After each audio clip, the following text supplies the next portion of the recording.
দর্শক আসসালামু আলাইকুম। দেশের বাইরে থেকে যেখান থেকে দেখছেন তৃতীয় শুভেচ্ছা জানিয়ে শুরু করছি আজকের ভিডিও। দর্শক আমার হাতে যে মুরগিটা দেখতে পাচ্ছেন এটা হচ্ছে ৭৫ দিনের একটা মুরগি। ঠোঁট কাটা হবে। দেখেন ঠোঁটটার অবস্থা।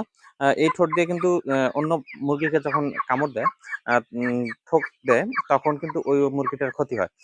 এই বিষয়টা লক্ষ্য রেখে আপনার রেডি প্লেটের মুরগিগুলো তাড়াতাড়ি ঠোঁট কাটানো হয়। এই মুরগিটা যদি আপনারা নিতে চান ঠোঁট কাটার পরে, আমাদের কাছে কিন্তু ঠোঁট কাটার পরের মুরগিটা নিতে পারবেন।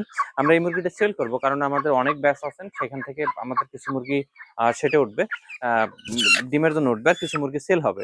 আপনারা যে কোনো ব্যাচ থেকে দেখে শুনে আমাদের কাছে মুরগি নিতে পারবেন এবং আমরা ল্যাব টেস্টের সুবিধা সহ মুরগি দিচ্ছি।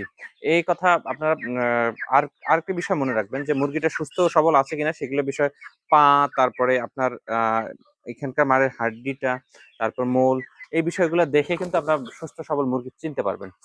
এই বিষয়গুলো লক্ষ্য রেখে আপনারা মুরগি নেবেন।